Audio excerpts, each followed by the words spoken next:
Hey everyone, thanks for joining me. In this tutorial, I'm going to show you how I make a silkscreen stencil using the Siser EasyWeed adhesive. I've already cut and weeded my design, and then I've got 2 pieces of Teflon and a piece of 110 silk mesh. I've already pressed the wrinkles out of my mesh. So I'm going to make a sandwich here with my Teflon, then my silk.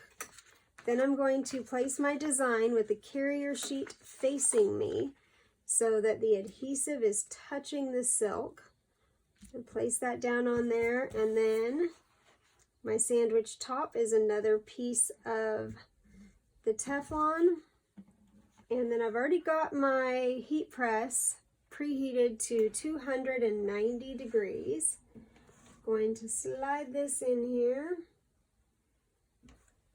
Then I'm just going to press and count down for about 5 seconds. 4, 3, 2, 1.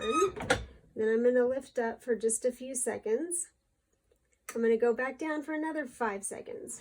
5, 4, 3, 2, and 1. I'm going to bring that back up, and I'm going to peel my top piece of Teflon off, and then leaving my stencil on the bottom Teflon, I'm going to see if that's ready to peel up. Check the corners,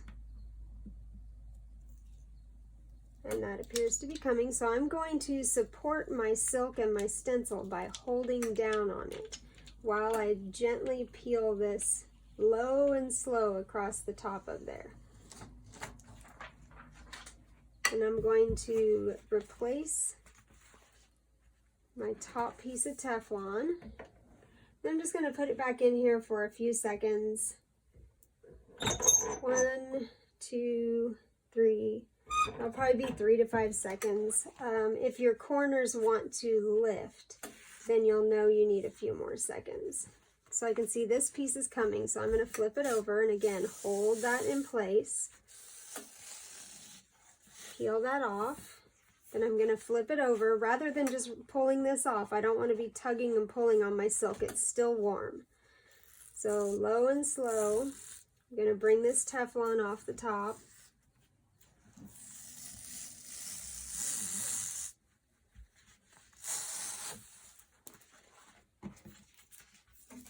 And I'll show you what that looks like.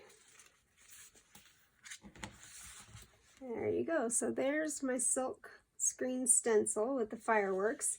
And then I'll show you a little trick. When I put it into my stencil holder, whichever one you use, if you place your cookie down first, I'm going to pretend that's a cookie.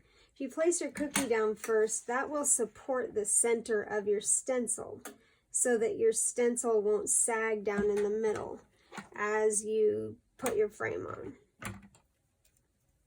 I've got that one upside down. Let's flip that over. Magnets up works much better.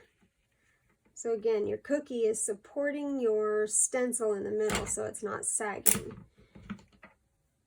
And as you can see, that's in there nice and tight. If you have any issues with your silk, it's very, very thin for the magnets to hold. If you have any issues with it, you can always frame your silkscreen stencil with some painter's tape if you like. But most of mine, I just do like this. As long as my cookie's supporting when I put it in, it's good to go. If you have any questions, place them in the comments.